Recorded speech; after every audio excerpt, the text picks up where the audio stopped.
Hey everybody, Mike Ruler 31 back here for FSIDFS. I had a medical procedure on Thursday, so my voice is a little bit off, so I'll see how much I can get through this, but I might just have to stop the video at some point and just let you guys be able to just look at the sheet and make your own decisions based on the play. So Xfinity race at Texas. The truck race was pretty exciting last night. Got a couple cup drivers in here. You got a couple guys starting like way far down that have better race cars that should move up from the pack. So up top, I think, if you look at the top five here, Noah Gragson on the pole, he's been probably one of the best actual Xfinity drivers, not like a cup driver coming down to Xfinity this year. So I think definitely he's one that people will probably lock in there thinking that he might get Dominator points, but having Tyler Reddick in a pretty decent car, he's not in like one of these like all-star Xfinity cars, and starting in second might be able to get out ahead of him there. So I think either one of them are pretty good, and they're only $500 difference to be your first Dominator in your cash build. I think I'd fade like Hill and Truex. Truex is in the All-Star Gibbs car, which has been fast, but Truex has been a better driver in this, but I just don't think, if comparing him to like Reddick and Gragson and Austin Hill up there too, they're starting too far forward. I'm not looking at them. Brandon Jones, another Gibbs car. They usually have speed. He's a wild card here, but I think with those two starting like 1 and 2, I really don't think any of these three are super playable. But Jones, I think maybe in a GPP, take a shot on. This next wave down here, Justin Allgaier, Ty Gibbs, and Josh Berry, I would not be surprised if any of them potentially could get above the guys, Austin Hill, Jones, and Truex, move up a little bit, and then potentially at some point lead this race. Allgaier's been very good here. Ty Gibbs, this is his first race at Texas. Did okay at Dover. That's a good comparable track, but who knows? But then again, it just seems like this kid has like no fear, let's just put it that way. So potentially he could just muscle his way and bully his way up front and try to get out for a lead, or take over a lead at some point. The car is fast, it's a good team behind him, but then again, does he make somebody mad, rub them the wrong way, and get put in the wall? Who knows? So he's always a wild card. I have him as cash. He might be more of a GPP play, but I think he definitely can go in your Dominator pool. And then Josh Berry, it did really well at Dover and led a lot of laps and won the race there, I believe. So I think he's definitely in play. Meyer has been doing better recently, but still I'm not completely sold on him, even though he has had some dominated moments this season. Junior motorsports cars are definitely fast. And Riley Herbst seems to starting to figure things out, kind of like an underdog I'm cheering for a little bit. 87 is not a bad price in the top 10. I think he can kind of maintain it, but I don't think he's like a safe cash lock. Hemrick, I think, can definitely move up to the top 5 here. Out of the non-junior Gibbs cars, I think he's been the fastest this season, so I think he's definitely playable. I think he had a couple second places here at Texas. He just, until Phoenix last year with his one and only win, he just couldn't, he was always the bridesmaid, never the bride. I think, he could definitely get up in the top 5 there. Sieg could potentially hang around here, but there's so many other good plays I'm not interested in there. AJ Allmendinger, again, a veteran, pretty good. I think he can get up above like guys like maybe Mayer, Herbst, Truex, Austin Hill. So I think he can move up like maybe 3 or 4 spots and potentially be a Dominator, but I think I like some of the other guys above him much better. JJ Yaley, I had to look at this twice and think like maybe I still woozy from the anesthesia the other day. Like he starting here and Jesse Inua starting 17th. I don't know how they qualified that well. That just seems like an anomaly. I think both those guys fade back down. So I'm not interested in him at all. William Byron from Cup Series comes down here. He is in the 88 Junior Motorsports car. This is an all-star car here. Really, really like it. I think he's a prime play. I think you want to lock him in. I think he's going to have super high ownership. I think everybody's going to go Grayson. I think they're going to go Byron. And then I think they're going to go all the way down to Castell starting dead last. And that's going to be the first 3 interior lineups. So I think, I agree with Byron and probably Castell. You'll see a little bit down. I have another prime player who's going to be my third guy in. And then I think I'm just going to have to figure out who I want at the top and maybe rotate a couple of guys in cash, maybe do like 2 or 3 cash builds, kind of split my double up money among them, just because there's so many different potential outcomes for dominators and people leading laps here early on. I do think Ryan can definitely get up there and definitely take over this race and probably dominate and win this race even from 18th. We saw John Hunter and Trackton and Trucks just have a really good truck and have to go to the back yesterday and move all the way up. Good drivers and good trucks can, and good cars, even among other good drivers from a series, can eventually get up there. And again, the other thing you got to look at with like Reddick and Byron here is they're not racing for points, so they don't have to follow the same pit strategies as some of these guys that are in the series that are trying to get stage wins. So they could pit before the stage, stay out after the stage where everybody else pits, and get off cycle and actually make a good track position that way. Brett Moffitt, GPP here, nothing too exciting here. Stephen Parsons, he's not in a BJ McLeod car here. He's actually in an Alpha Prime racing car, which is a much better car. Still starting a little far forward for me, but 5,900 here in this car. He might fall like 6 spots, but I think he's still okay in a GPP. Jeremy Clements, same thing. I think he's probably better shot to remain in the top 20. But I don't think they have like the cash flow or some others. Jeb Burton, I think does. He's 7,200, which is a little bit expensive in this R Motorsports car, but I think it's better equipped than Clement or like Parsons, or definitely Inua or Yaley to stay in the top 20 here. Again, 7,200 might put you in no man's land, so it might be just not a price that you land on or a price that makes sense to put in your lineup. Sheldon Creed, I really like him at 8,100. I think he should be more of like a 9K car starting 21st. Richard Chilbert racing cars have been definitely good. He has experience here in truck racing, and even though he had a rough truck start, his last one here hit the wall a couple times. He's had success at other truck races here, and he's just a good driver overall. And I think that definitely 21st for a car that's starting 8,100 is something that you can definitely move up. So I think I'm going to lock him in with Byron and Castle, and then just figure out who I want up top, and then fill in with a couple value plays after that. Curry here is probably the best sub 6K driver.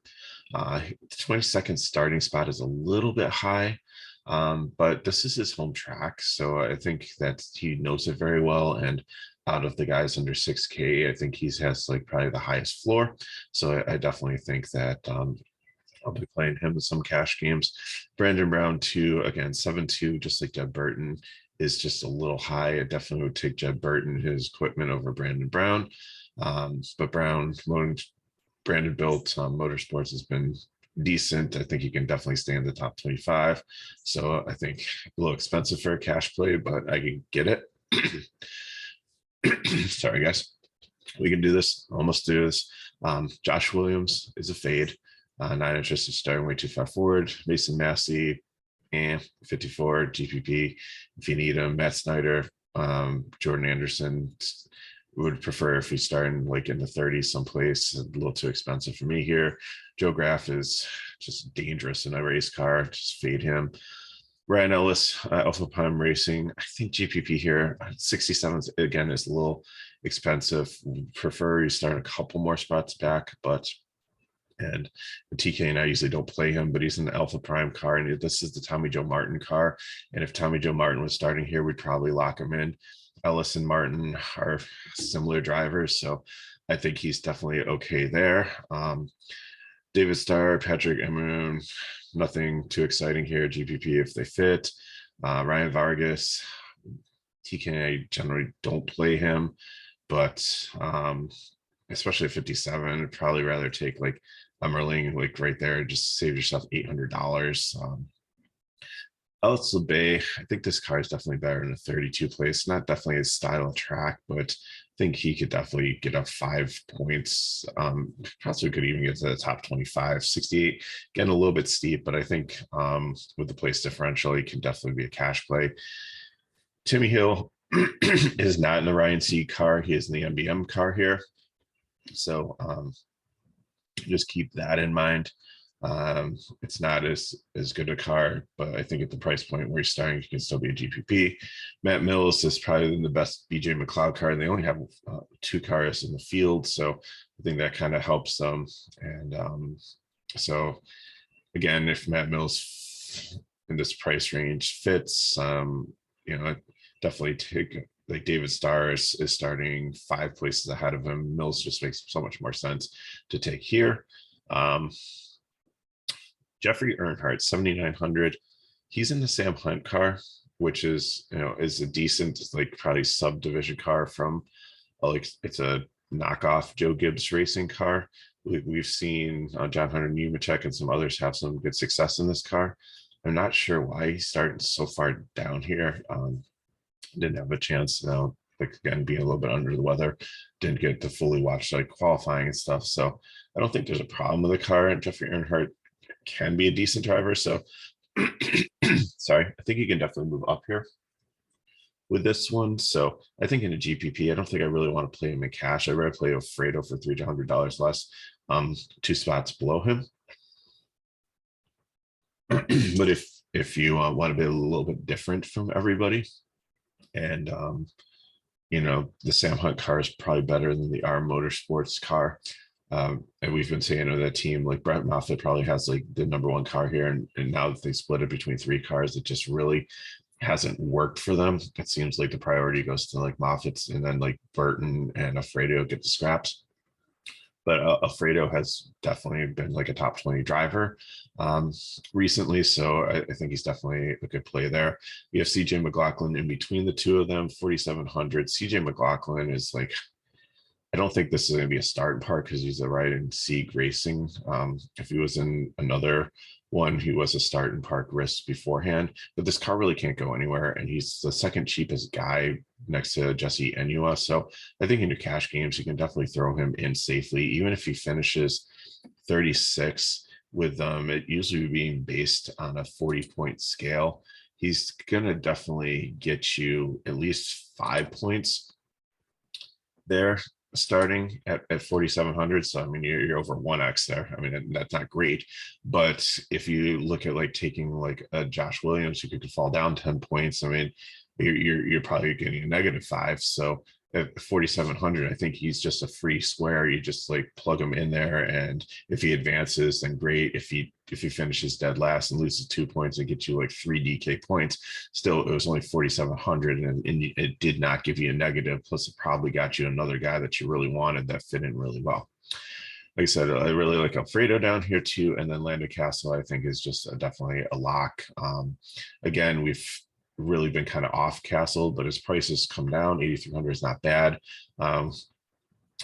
Definitely had some problems in like practice and qualifying, but everything should be rectified. There should be no issues, and he should be definitely someone that definitely moves up and advances, and probably should finish in the top 20 safely. So like I said, I'm going to start with William Byron. I think he's probably the most talented driver in the field, just coming out from Cup and decent equipment, and very, very good equipment here. Landon Castle, and then Creed, I think, is starting like way too low here. And then I just need to figure out, I'll probably throw in McLaughlin as my free square there, and then figure out which of these Dominator guys up here between Grayson, Reddick, Algar, Gibbs, and Barry, maybe even a little bit of Hemrick and Allmendinger I want, and that's how I'm going to build my lineup. So thanks for watching.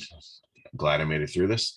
We will not have a Cup video simply because the Cup is an all-star race, and it's so hard to do anything on it because there's a pre-race for I think 3 or 4 guys to qualify for the final race. I think 12 are locked in already, and then 4 or 3 go in, and then one's a fan favorite or something like that.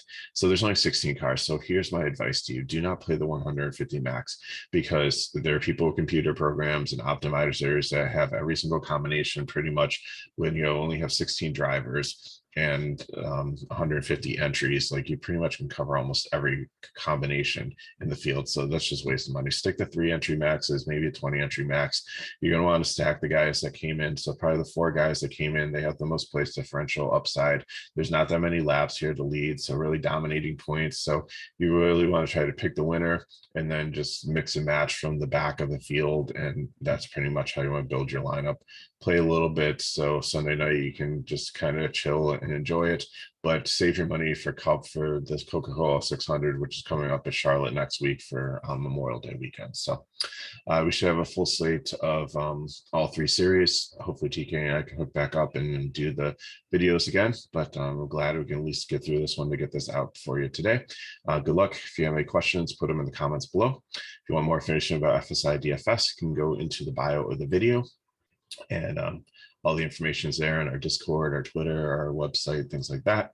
And you can hit me up at MegRuler31 on Twitter and TKNation47 on Twitter.